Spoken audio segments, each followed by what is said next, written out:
Онцгой байдлын ерөнхий газраас Дэлхийн зүүн Монгол олон улсын байгууллагатай хамтран Америк нэгдсэн улсын олон улсын хамтын ажиллагааны хүмүүнлэгийн тусламж үзүүлэх товчооны санхүүжилтээр гамшиг төсвөртэй орон нутаг төслийг хэрэгжүүлж байгаа. Төслийн хүрээнд бүсийн төвийн удирдах бүрэлдэхүүний гамшиг, онцгой байдлын үеийн хариу арга хэмжээ сэдвтэй сургалтыг тодорхой хуваарийн дагуу бүсчлэн зохион байгуулж байгаа юм. Тэгвэл Баруун Мөсийн төв Ховд аймагт тус сургалтын үйл ажиллагаа өнөөдөр эхэллээ.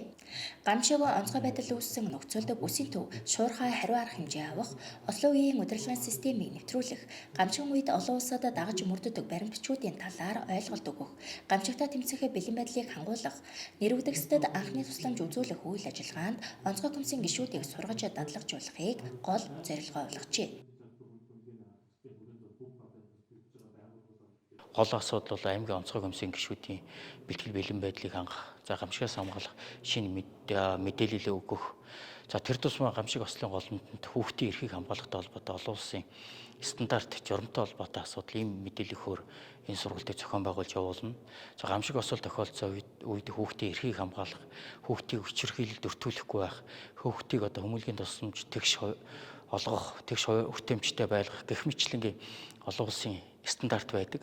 Энэ стандартыг бол өнөөдөртөө бид нар бол энэ удирдах бүрэлдэхүүндээ мэдээлэл болгож өгж байгаа. Цаашдаа бол Монгол улсын хэмжээнд ялангуяа гамшигаас хамгаалах төлөлтийн бичиг баримт дотор гамшиг ослон тохиолдсон үед ажиллагаа зохион байгуулж байхдаа хүүхдийн эрхийг хамгаалах, хүүхдийн хүчирхийлэлд өртүүлэхгүй байх, хүүхдэд тэгш хүмүүнлэгийн тусламжийг үзүүлж байх энэ зарчмын асуудлуудыг бол ягштал дагаж явах ийм бодлогыг барьж байгаа. Эннийхээ эхний хөрс суурийг тавихаар энэ сургалтуудыг зохион байгуулж явуулж байна.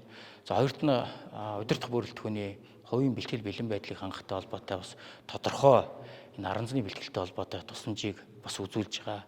Гуравт нь сургалтын явцад бид нар гамшигаас хамгаалах төлөлтийн бичиг баримтын асуудлаар бас хөндөж ярилцсан, хоорондоо ярилцлага хийн.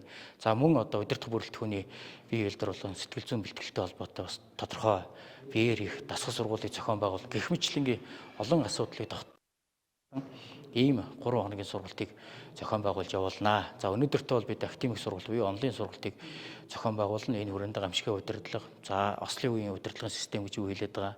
Сүүлийн 2 жил бид энэ шуурхай штаб буюу онцгой байдал ажиллагааны төв дээр энэ ослын удирдлагын бүтэц зохион байгуулалт яаж ажилласан, цааш дээр нь бид нар ямар бодлого чиглэл барьж байгаа юм бэ гэх мэтлэнгийнхаа мэдээллийг хүмүүнлэгийн тусламжийн стандарт холбоотой асуудлуудаа өгчхөөд ингээд цааш бол биеэр их болон хоорондоо ярилцах ийм хэлбэрээр энэ удаагийн сургалтыг зохион байгуулж явуулнаа.